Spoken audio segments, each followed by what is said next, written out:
और जब हम वंदे मातरम का नाम लेते हैं तो वही भावना हमारे दिल में उजागर होती है। जब हम वंदे मातरम का नाम लेते हैं तो हमें उस पूरे इतिहास की याद आती है जो स्वतंत्रता संग्राम का इतिहास था, उसकी पीड़ा, उसका संघर्ष, उसका साहस, उसकी नैतिकता, उसका जो बल था कि ब्रिटिश साम्राज्य उसके सामने झुका। अध्यक्ष महोदय, वंदे मातरम उस आधुनिक राष्ट्रवाद की अभिव्यक्ति है जिसने भारत के लोगों को एक राजनीतिक और नैतिक आकांक्षा से जोड़ा, जिसने भारत के लोगों को एक साझा नियति के उत्तराधिकारी, एक साझा भविष्य के निर्माता के रूप में देखा। लेकिन आज की ये बहस मुझे कुछ अजीब सी लग रही है। जैसे मैंने कहा, ये गीत देश की आत्मा का हिस्सा बन चुका है। 150 सालों से देशवासियों के दिलों में ये गीत बस चुका है। 75 सालों से हमारा देश आजाद है, तो फिर आज इस बहस की क्या आवश्यकता है?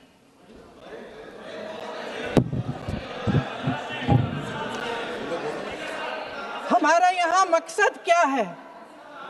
जनता से हमें दिया गया दायित्व, जनता का विश्वास, उनके प्रति हमारी जिम्मेदारी, हम किस तरह से इसका इस्तेमाल कर रहे हैं, हमें ये सोचना चाहिए। क्योंकि अब इस मोड़ पर हम इस सदन में अपने राष्ट्रगीत पर भी बहस करेंगे। आपने बहस मांगी है, आपने बहस मांगी है। आप तो इलेक्टोरल रिफॉर्म्स की बहस नहीं मांग रहे थे कि जब तक हम इस पर बहस नहीं करेंगे तब तक उस पर बहस नहीं होगी। इसकी वजह क्या है? इसकी वजह क्या है? हम आज यहाँ ये बहस क्यों कर रहे हैं? हमारा राष्ट्रगीत है, इस पर क्या बहस हो सकती है? हम ये बहस यहाँ आज 2 वजहों से कर रहे हैं। पहला कि बंगाल का चुनाव आ रहा है, हमारे प्रधानमंत्री अपनी भूमिका निभाना चाहते हैं उसमें। और दूसरी वजह ये है, ये मकसद है, पुरानी मकसद इनकी, अध्यक्ष महोदय, कि जिन्होंने स्वतंत्रता की लड़ाई लड़ी, जिन्होंने देश के लिए बड़ी बड़ी कुर्बानियां दी, उन पर सरकार नए आरोप लादने का मौका चाहती है।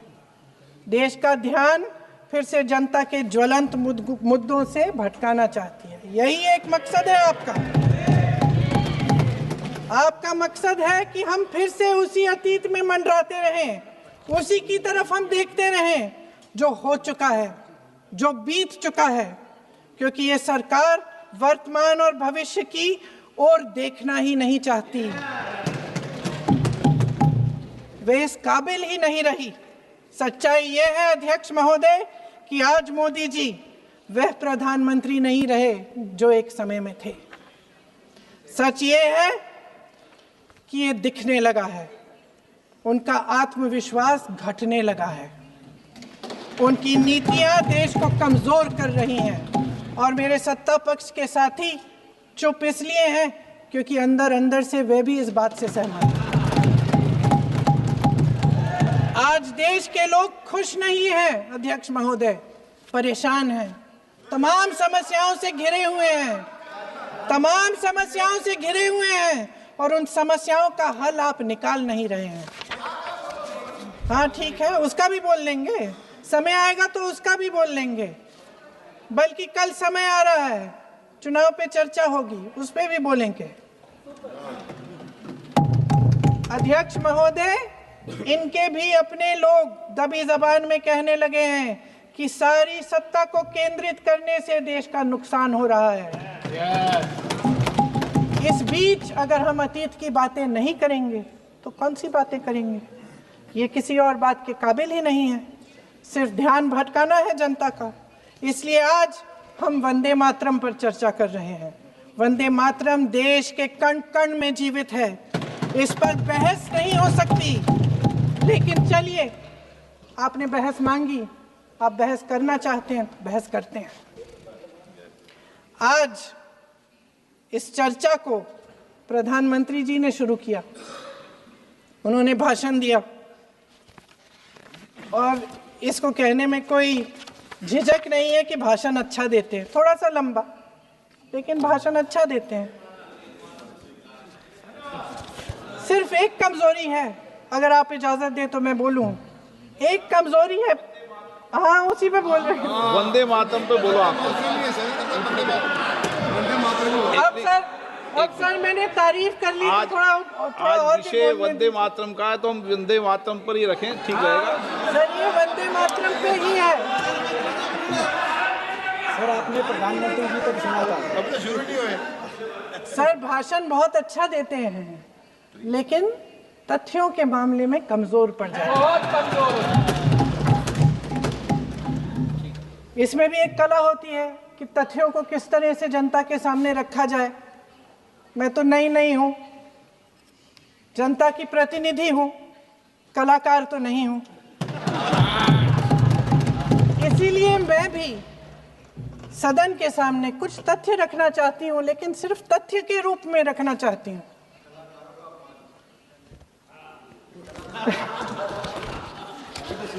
मैं उदाहरण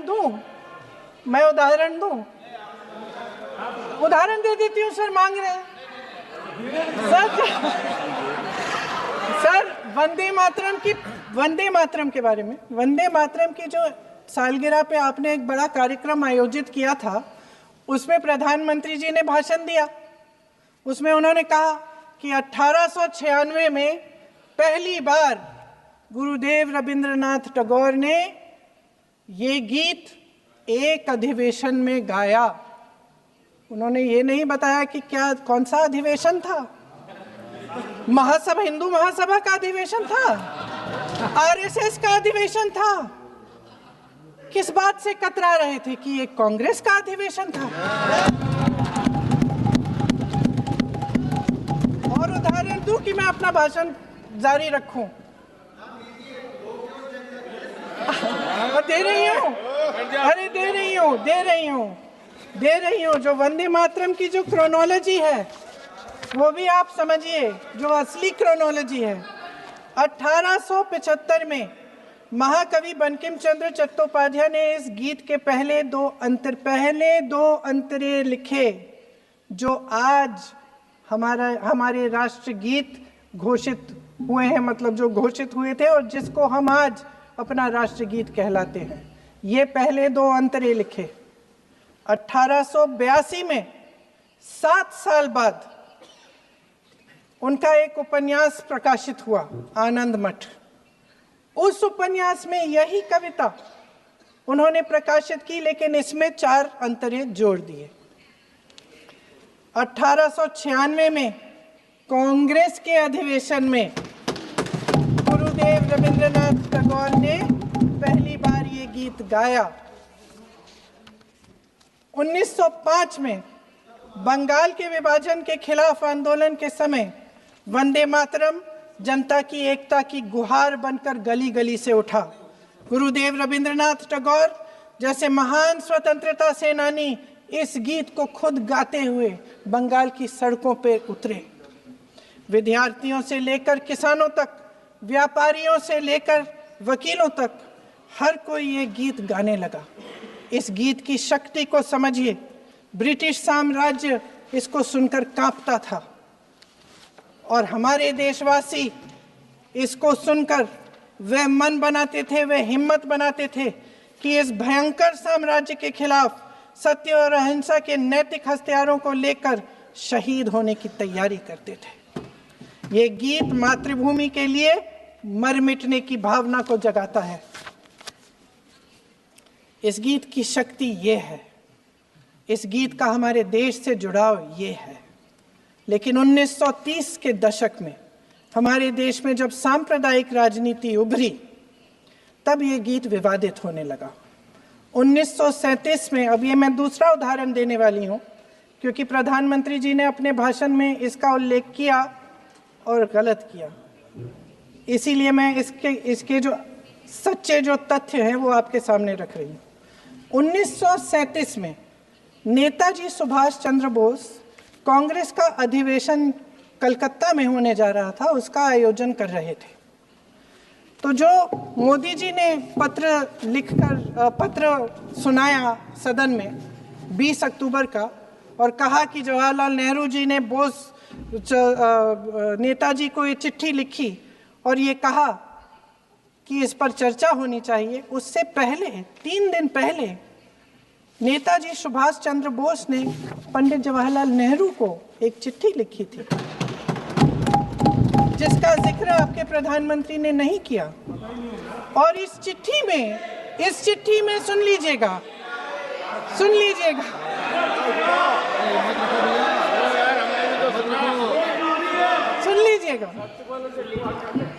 आप नेताजी के लफ्ज नहीं सुनना चाहते?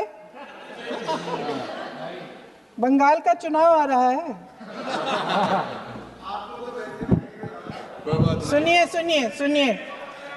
सुनिए। हाँ, कोई बात नहीं, हम तो देश के लिए हैं। हम देश के लिए हैं, आप चुनाव के लिए हैं, हम देश के लिए हैं। हम जितने भी चुनाव हारे, हम यहाँ बैठे रहेंगे और आपसे लड़ते रहेंगे और आपकी विचारधारा से लड़ते रहेंगे। अपने इस देश के लिए, अपनी इस मिट्टी के लिए लड़ते रहेंगे। आप हमें रोक नहीं सकते।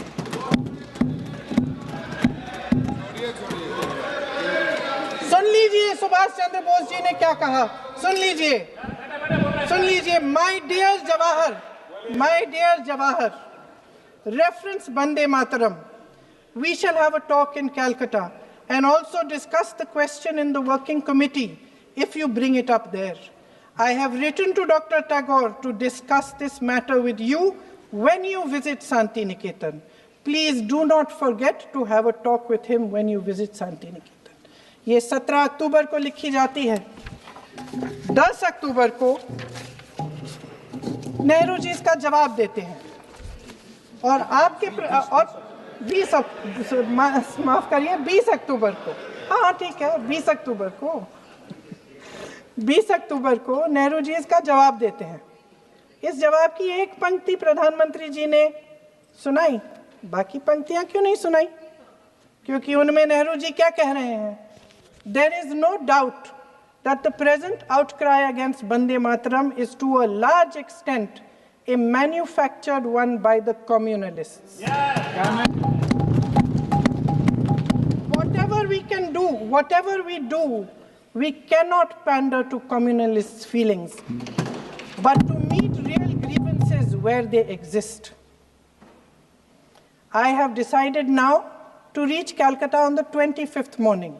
This will give me time to see Dr. Tagore as well as other friends. समझ रहे हैं आप?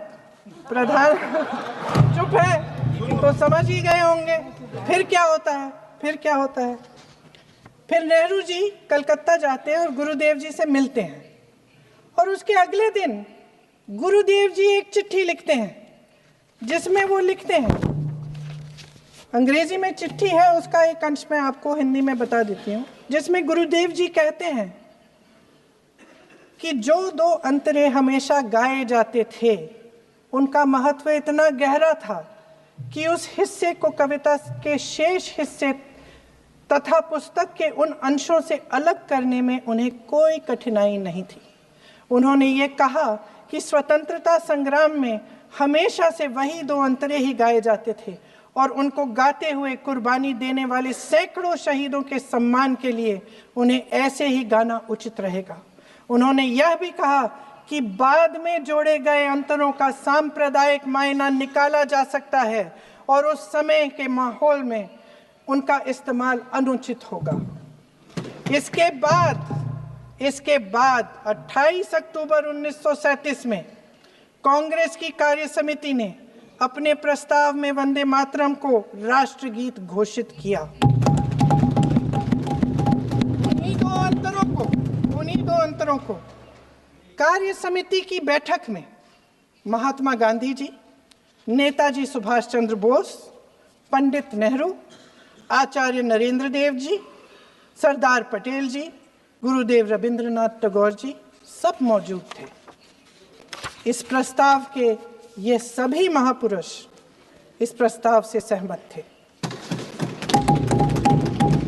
आगे क्या होता है ये भी सुना लूं।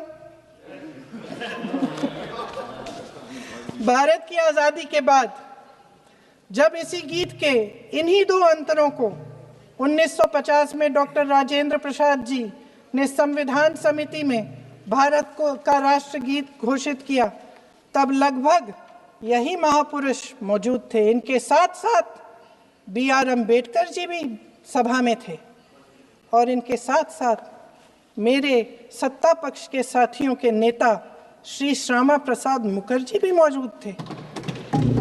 वही दो अंतरे राष्ट्रगीत घोषित किए, किसी ने कोई आपत्ति जारी नहीं की, कोई आपत्ति नहीं जताई। वैसे इन तथ्यों के साथ जुड़ा एक और तथ्य भी है जो मैं यहाँ पे आपके सामने रखना चाहती हूँ। आज हम अपने राष्ट्रगीत पर बहस कर रहे हैं, लेकिन हमारा राष्ट्रगान भी एक कविता का एक अंश ही है, एक लंबी कविता का एक अंश है। और इन दोनों राष्ट्रगीत और राष्ट्रगान के अंश को चुनने में सबसे बड़ी भूमिका गुरुदेव रविंद्रनाथ टैगोर की थी। वंदे मातरम के स्वरूप पर सवाल उठाना